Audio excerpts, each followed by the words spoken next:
diferentes. O nos transportan a esos lugares en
Había mucho dinero y el que había también talento.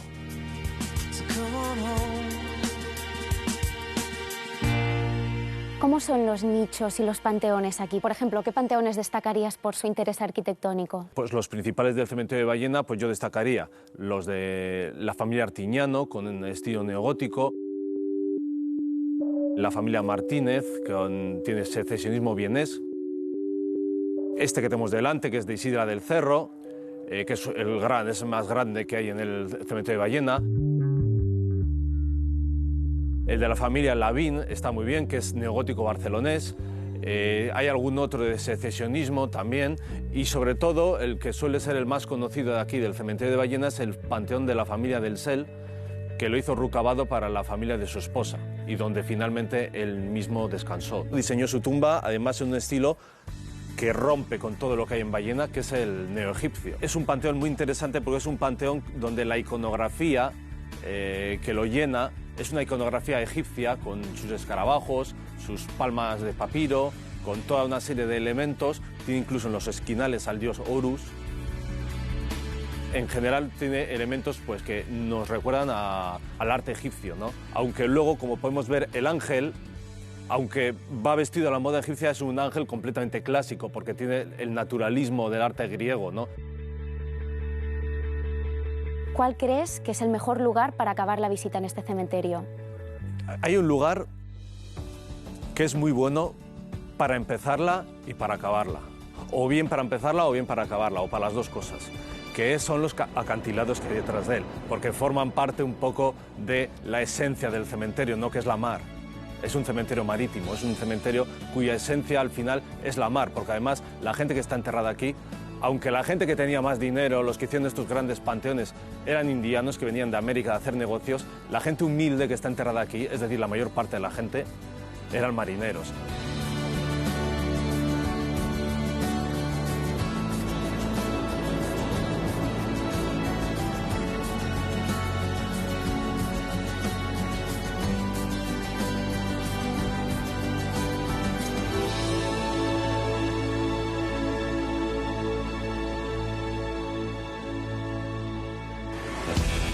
La arquitecta Marta Llorente concede una importancia crucial a cómo utilizamos y habitamos los espacios.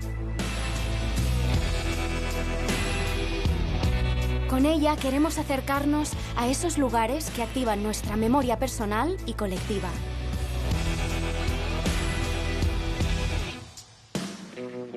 ¿Por qué crees que el ser humano siempre ha tenido la necesidad de construir espacios de la memoria? Por ejemplo, espacios para recordar a los seres queridos, como podría ser un cementerio. Precisamente la necesidad de recordar a los muertos es justamente el principio de la humanización. O sea, el momento en que descubrimos que la cultura humana da señales de haberse madurado, es cuando encontramos que han guardado espacio para sus muertos, ¿no? El acto de enterrar es probablemente el primer acto relacionado con el espacio y con el territorio y con la tierra y con el cielo. Es el primer acto que ordena al mundo en relación a la muerte, ¿no?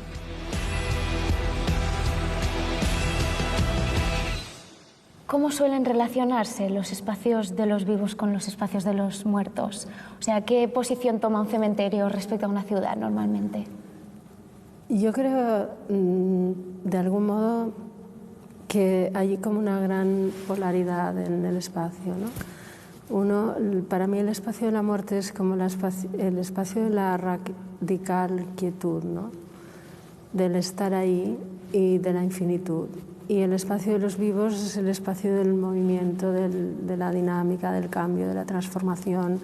En el mundo de los vivos me parece que siempre existe una topografía del recuerdo no solo de la muerte, sino de los lugares habitados, que nos envuelve de alguna manera o que nos da la posibilidad de existir, ¿no? Precisamente la humanidad o el espacio humano está formado por esas dos dimensiones y también por las redes que se tejen entre los lugares de nuestra vida y los lugares de la muerte.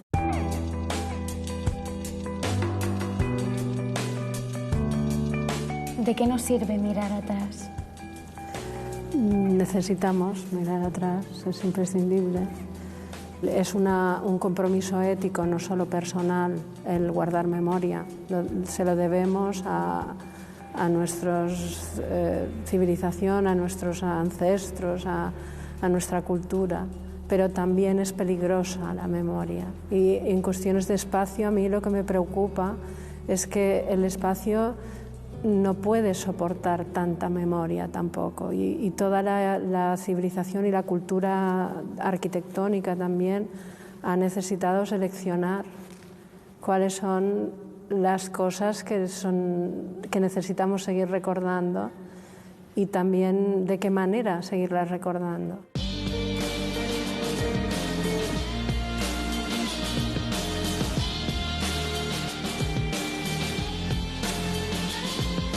¿Cómo podemos encajar los restos de arquitecturas del pasado con la arquitectura del presente?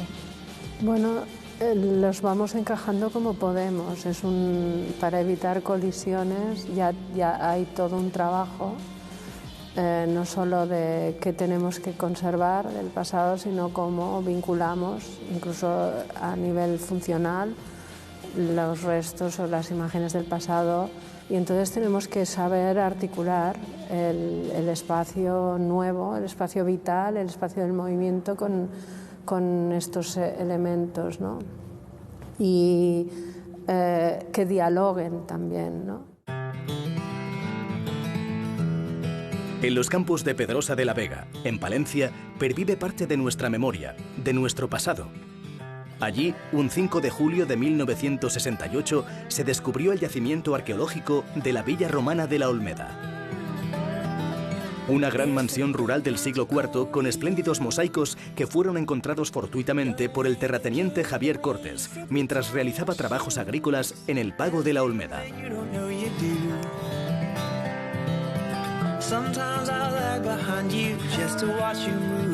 Ahora el yacimiento se preserva gracias a la construcción de un edificio contemporáneo que dialoga con los restos del pasado. La arquitectura romana, que es una de las arquitecturas más importantes de la historia de la humanidad, hasta el punto de que los tratadistas romanos influyeron en los tratadistas renacentistas y por consiguiente en la arquitectura contemporánea o en los inicios de lo que es la arquitectura moderna y contemporánea, se basa en lo que decía el gran tratadista romano Vitruvio. Es decir, la arquitectura es firmitas, es decir, no se debe de caer, o sea, es sólida, o sea, es algo que se construye para que esté, ¿no? Es utilitas, es decir, nadie construye, uno puede pintar un cuadro porque sí, pero nadie hace un edificio o un puente por hacerlo, o sea, tiene que tener una utilidad, ¿eh? Y además debe de ser, según Vitruvio, venustas, es decir, debe ser bella, debe de tener unas proporciones. Bien, en la Olmeda se cumplen, yo creo, sobradamente los tres principios clásicos. En la Olmeda se cumple la firmitas, es decir, se construyó, perduró durante lo que fue posible, también cayó el Imperio Romano, pero la prueba es de que conservamos parte de la estructura, no ha desaparecido totalmente, ¿no? Es utilitas, evidentemente, en la Olmeda se ve claramente cómo estaba al servicio.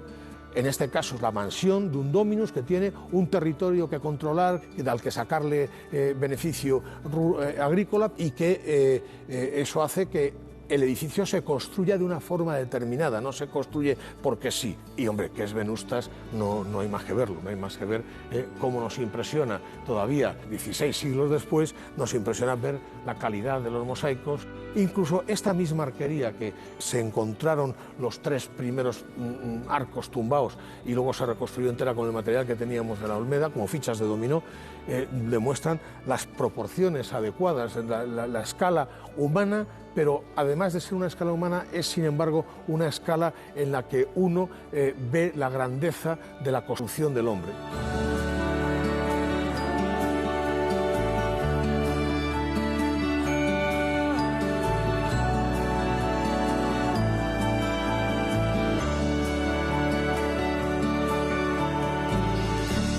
El Colegio de Arquitectos de Palencia, que depende del de Asturias y Valladolid, le ofreció a la Diputación de Palencia hacer un concurso de ideas para hacer un edificio nuevo que sirviese de continente a este magnífico yacimiento arqueológico. Ganó el proyecto del estudio Paredes Pedrosa, que interpretaron, creo, desde mi punto de vista, perfectamente lo que había que hacer. Lo que había que hacer lo resumía su lema, el lema con el que se presentaron, noli me tangere, es decir, no tocar nada el yacimiento arqueológico, dejarle aflorar al yacimiento arqueológico y construir un continente que permitiese no solo la conservación, es decir, cubrir el resto, sino museificarlo y dotarle de las nuevas posibilidades que debe tener ahora un centro de interpretación o un museo.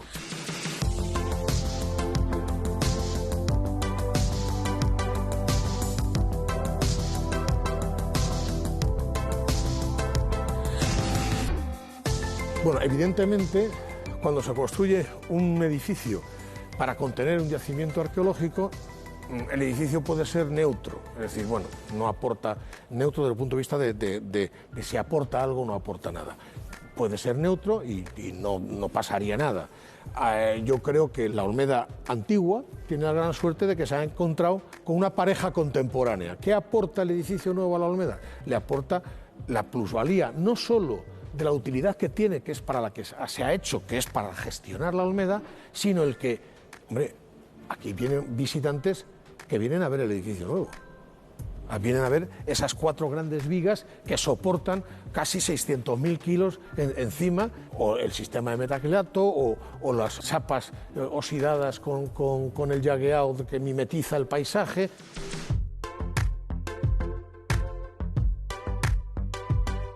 Es un edificio importante desde el punto de vista de la arquitectura contemporánea.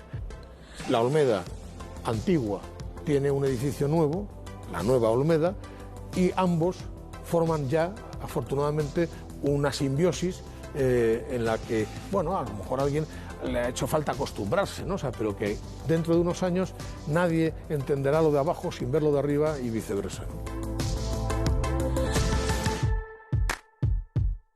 ¿Cómo son las arquitecturas de la memoria? ¿Qué formas suelen adquirir normalmente? Las arquitecturas de la memoria son los monumentos, es exactamente lo que significa la arquitectura de la memoria, ¿no? Pero la capacidad de construir un monumento puede ser también una capacidad totalmente espontánea que estamos viendo continuamente cuando ha habido accidentes en una ciudad, atentados, ¿no? La gente ha corrido a construir de manera espontánea preciosos monumentos con sus lucecitas, con sus representaciones. Las que consolidamos para permanecer, pues en general han tenido también una historia con muchas variaciones, ¿no? Y yo creo que en el momento contemporáneo estamos aprendiendo a señalar la memoria con una discreción mucho mayor. Y yo creo que hoy en día tenemos una tendencia a buscar una monumentalidad mucho más delicada, donde los símbolos no son tan evidentes y pueden ser útiles o pueden ser significativos para mucha más gente, ¿no? En todo caso, yo insistiría en la cualidad de ser capaces de despertar una emoción. Esa sería la arquitectura de la memoria colectiva. Marta, ¿cómo crees que podemos llegar a evocar algo a través de la arquitectura? ¿Cómo lo podemos hacer esto? La arquitectura es profundamente evocadora, siempre. Otra cosa es que como arquitectos o arquitectas sepamos cómo manipular esas evocaciones, o si es necesario hacerlo, ¿no? Pero toda experiencia humana sabe que a través de la arquitectura se desprenden todo tipo de emociones, ¿no? Pueden ser emociones colectivas o compartidas. Las iglesias góticas son un ejemplo claro de que incluso cuando la finalidad deja de ser o no es totalmente religiosa, son capaces de transmitir emociones de espiritualidad, de recogimiento, de silencio, de meditación. Pero otra cosa es que podríamos considerar que toda persona tiene un mundo de vocaciones individual ligado a sus vivencias. Y esas impresiones, esas evocaciones, esas emociones muchas veces forman parte del equipaje de cada vida y son irrenunciables, ¿no? Muchas veces las calles por las cuales hemos pasado cuando hemos sido felices o itinerarios que hemos hecho en nuestra infancia, en nuestra juventud, bueno, visto desde el momento de mi vida, es una especie de laberinto de emociones ligadas a las ciudades, no solo a una ciudad, a las ciudades que he querido, que he amado. Y ese libro lo lleva cada persona escrito, ¿no? Cada uno tenemos una carpeta llena de esas emociones. Ahora bien, las que se pueden conseguir trabajando con la arquitectura, por ejemplo, hablábamos del memorial, el monumento, quizá la función principal del monumento es ser capaz de producir esas emociones, porque si no el monumento es estéril o es simplemente un hito turístico, ¿no? Tiene que ser algo más.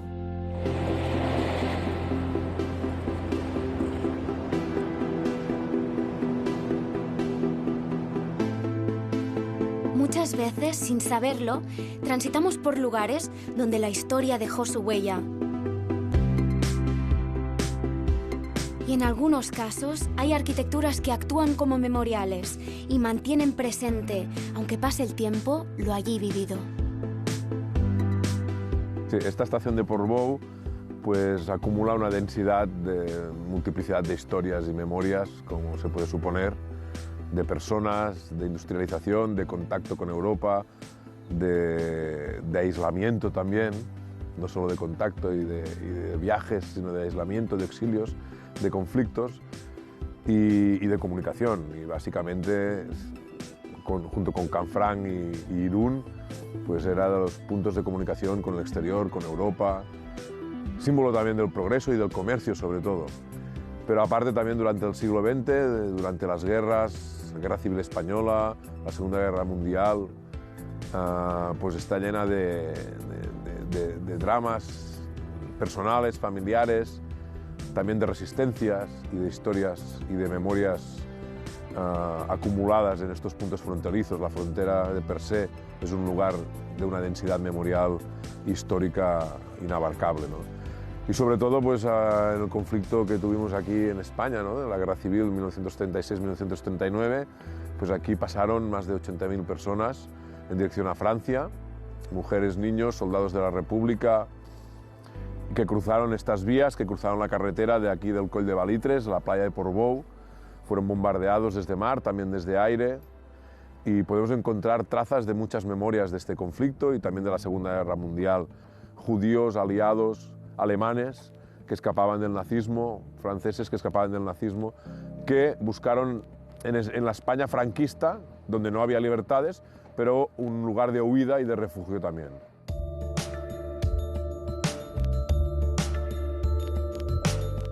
Yo pienso que hoy en día, más que nunca, un memorial es muchas cosas, es una definición muy amplia, puede ser desde un símbolo, una bandera, un monumento, más pétreo, menos pétreo, más etéreo, una performance en el espacio público, una manifestación. Lo que es más importante para un memorial es que se transmita y se interactúe y participe la sociedad civil. Se interactúe y actúe como transmisor de valores del pasado en la sociedad civil actual, en el presente. Sin esta intervención pasado-presente, sin esta interpelación a nuestra realidad presente actual, un memorial no funciona.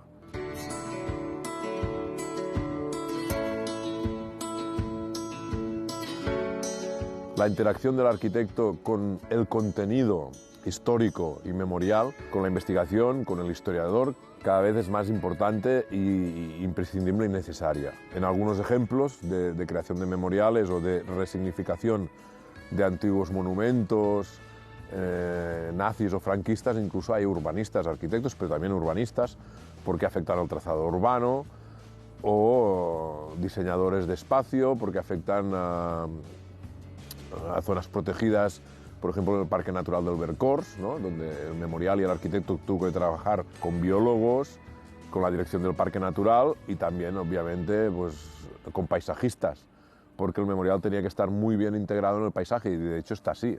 Es decir, el arquitecto debe trabajar también con contenidos y con esta capacidad de interpelación de la memoria. Esta es la sensibilidad que los equipos de arquitectos que crean estos memoriales deben tener. Y yo pienso que se está teniendo. Esto es la parte positiva. También soy crítico en que podemos llegar a caer, no sé si hemos caído o no, en algunos países, obviamente no en España, pero que se están haciendo proyectos arquitectónicos y de diseño millonarios.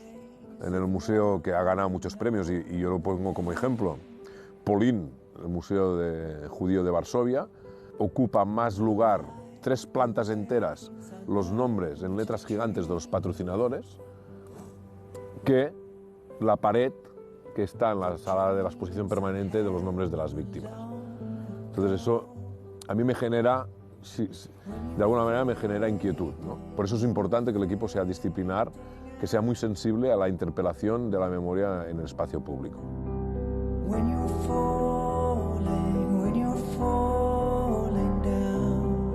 Un país que interpreta, que cuida, que mima el pasado, ¿no? Y los lugares de memoria, el patrimonio memorial, busca la paz con su pasado. Sí, busca la paz con su pasado, busca lo que se dice, y en España sabemos mucho de esto, ¿no? Cerrar las heridas, cicatrizar, curar. Contrariamente a lo que se ha dicho, que queremos reabrir heridas los que trabajamos en estos temas. No, queremos que la gente sea más sabia, que la sociedad sea más justa y que la gente aprenda de estos valores y de nuestro pasado. Te puede interesar más o te puede interesar menos. Lo que no puedes negar es el derecho a conocer este pasado y sobre todo el derecho, en nuestro país sobre todo, porque todavía hay muchas víctimas que tienen derecho a ser reparadas. ¿Por qué? Porque es cultura democrática, es enriquecimiento democrático. Y nosotros debemos refortalecer. Igual que la memoria se tiene que mimar, también debemos mimar la democracia. Quizás no es el mejor de los sistemas, pero hoy en día, viendo el mundo que nos rodea, yo pienso que tenemos que mimarla mucho. Y se mima recordando lo que pasó no olvidando lo que pasó, esto seguro.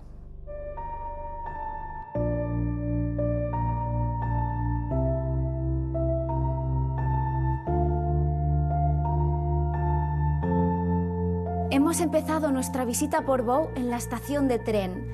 Hasta aquí llegó Walter Benjamin un día de septiembre de 1940, huyendo de los nazis. Y terminamos el recorrido en el Memorial Pasajes, un homenaje que el artista israelí Danny Caravan realizó con motivo del 50 aniversario de la muerte del filósofo judío. Las palabras del escultor Caravan son la mejor descripción de este espacio de memoria y nos ayudan a entender su proceso de creación.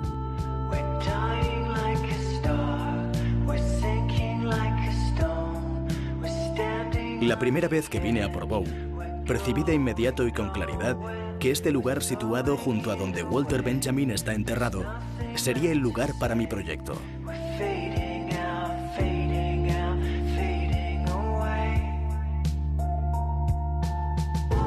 Aquí la naturaleza explica la tragedia de este hombre. Nada podría presentarlo de mejor forma. Queda solo acompañar al peregrino para ver aquello que la naturaleza explica. Entre las piedras y la roca, en el suelo seco y polvoriento, quemado por el sol y secado por el viento, un pequeño olivo viejo que lucha por la vida. Decidí construir una plataforma con un asiento desde el cual, a través de la verja, más allá del cementerio, se pudiese ver la libertad.